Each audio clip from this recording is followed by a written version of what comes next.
Dankeschön. Thank you.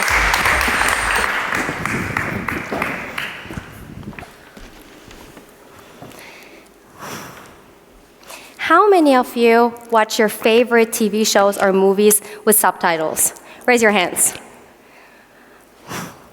Okay, as I was expecting, the majority of us. There are different reasons why you would turn on the subtitles.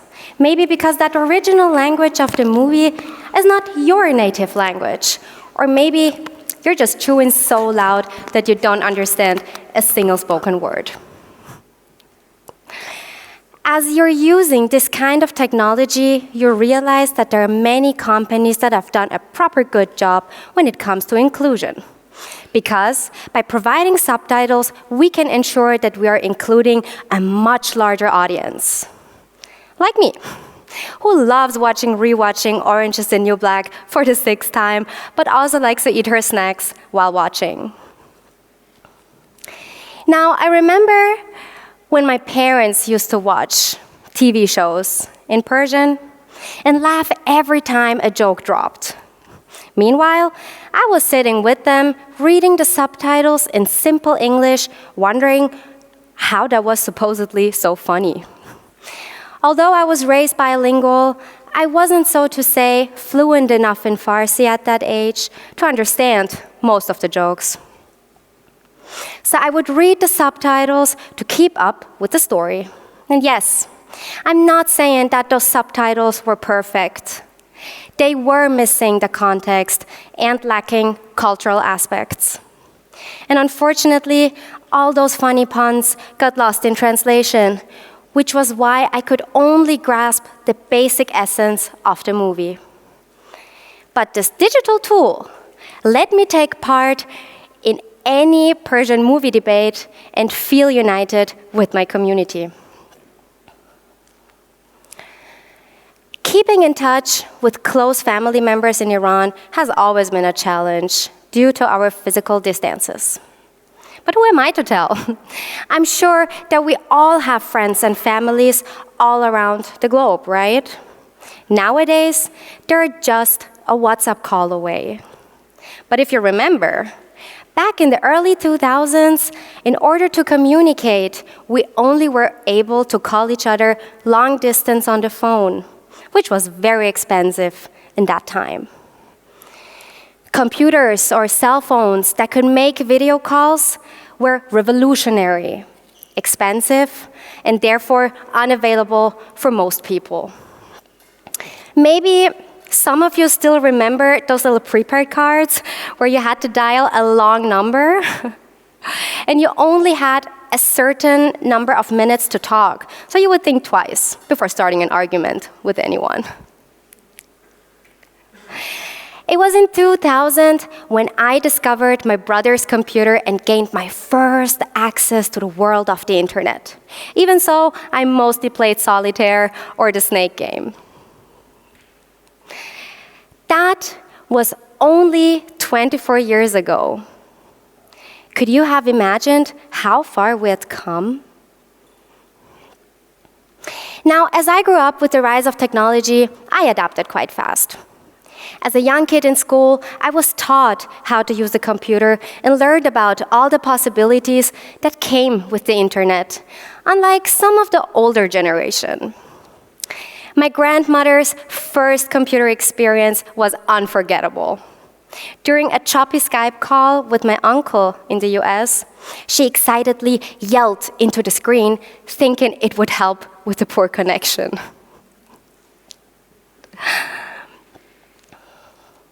These are just a few stories that illustrate how revolutionary technology has succeeded in creating more opportunities for human connection. Looking back at the timeline of technological advancements, it's clear that digital tools have opened many doors. Technology transformed the way we lived, we behaved, we spoke, and most importantly, the way we connected with each other. Think about it. It now allows us to stay in touch with our long-distance families and friends without the high costs. As we continue to evolve with these innovations, it's clear that technology will remain a crucial element in enhancing our human connections. But the question I ask myself today is, how far are we truly pushing the boundaries of technology to create more moments of human connection?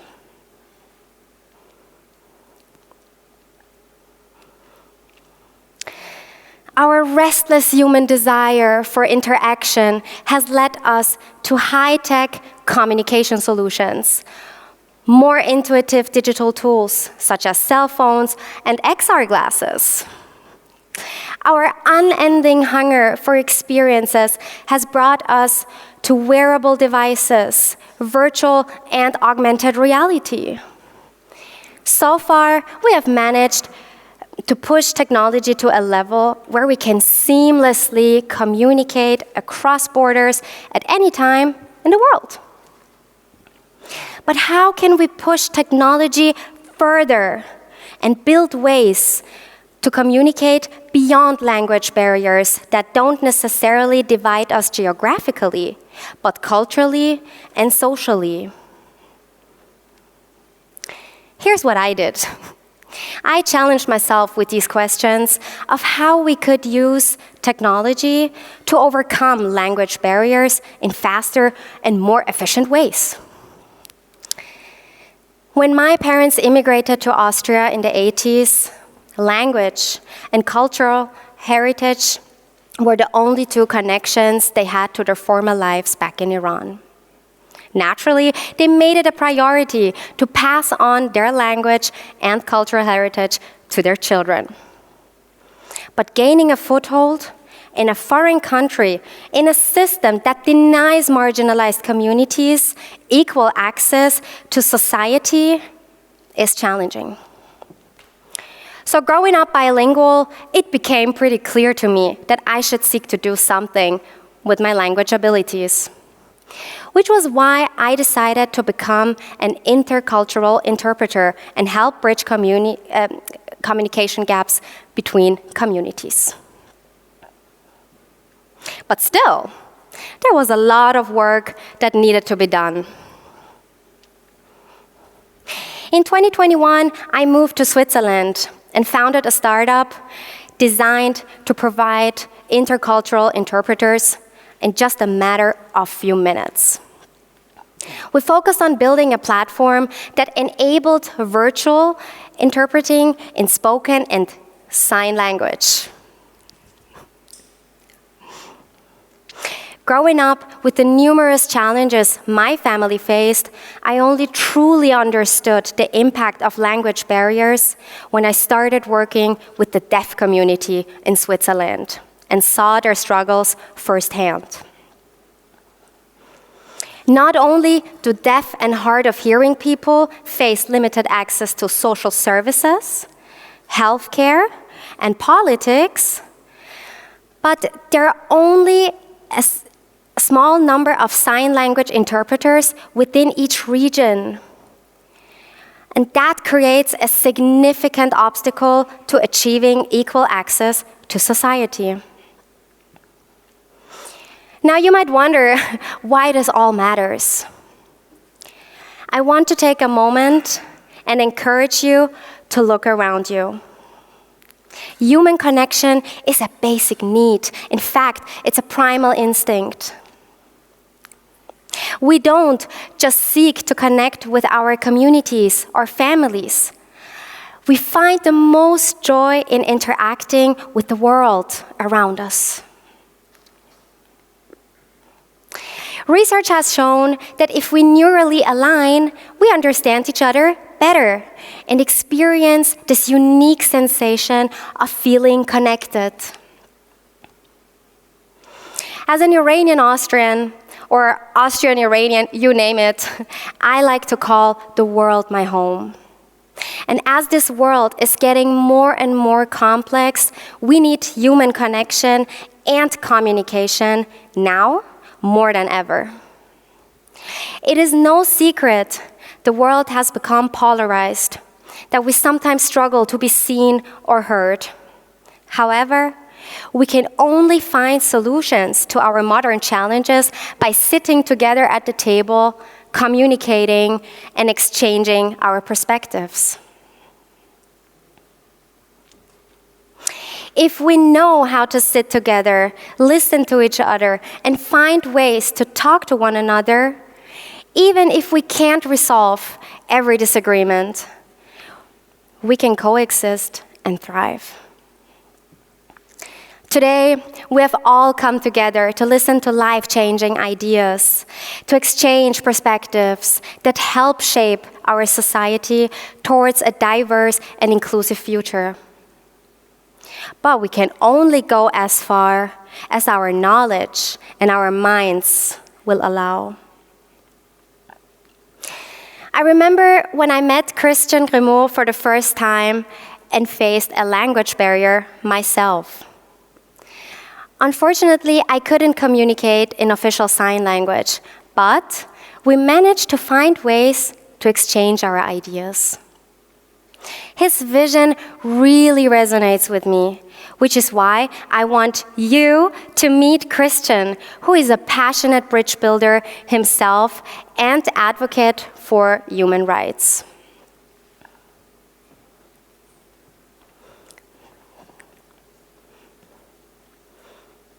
So why is inclusion so important? Until now, our physical, sensory, cultural and color, and many other reasons have often led us to separation and judgment. This marginalization is a fundamental flaw in humanity. It's time to overcome the archaic way of thinking and create a strong alliance between our diversity. Inclusion is courageous and necessary for alliance. Together we can call for vibrant action for inclusion. Our pride lies in success of diversity and the acceptance of our differences, how we can transform in a unified strength.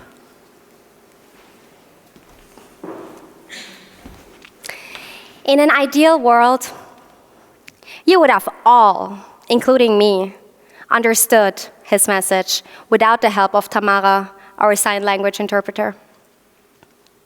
Remember when I talked about subtitles in movies in the very first beginning?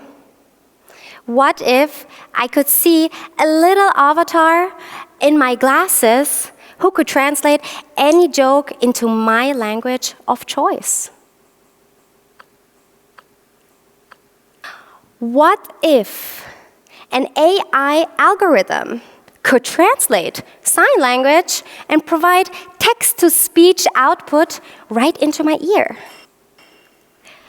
This would allow me to engage naturally and confidently with anyone, regardless of their linguistic background, whether it's spoken or non-conventional language. What if I told you that the building blocks for technological advancements in assistive communication already exist? We just need to put the Legos together, ensuring we develop ideas collaboratively with the communities they will serve. By raising awareness on the needs of communities to thrive, we can set the direction for tech engineers to push the boundaries of technology for more accessibility and more moments of human connection. Developing such complex assistive tools clearly requires more than a single day's effort.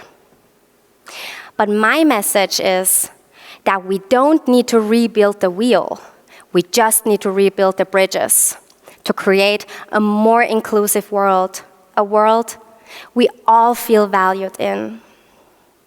And by keeping this conversation at the table, we will make sure that technology becomes more affordable and more accessible in the future. One challenge is that people get scared quite easily when it comes to digital change because of the unknown. They also resist change when they don't understand its implications and perceive that it might cost them more than they will gain. But the true beauty that lies within the biology of change are the chances and possibilities that come with it. We have this moment right now to use these advancements of technology to build individual solutions. Our collective creativity and determination to innovate for a brighter future will inevitably save costs and open the door to more visibility for marginalized communities. At the very beginning, all of you used sign language when I asked you to raise your hands. Unfortunately, that's where most people's knowledge of sign language stops. But if we disregard the voices of those who communicate in non-conventional ways, then whose voices are we truly valuing? I encourage each one of you to join me on this journey to create a world in which every human being can live freely and participate fully to our society. Now, you don't need to launch a startup like me or become a sign language interpreter, but simply start by breaking down the biggest barrier that exists, the barrier in our heads.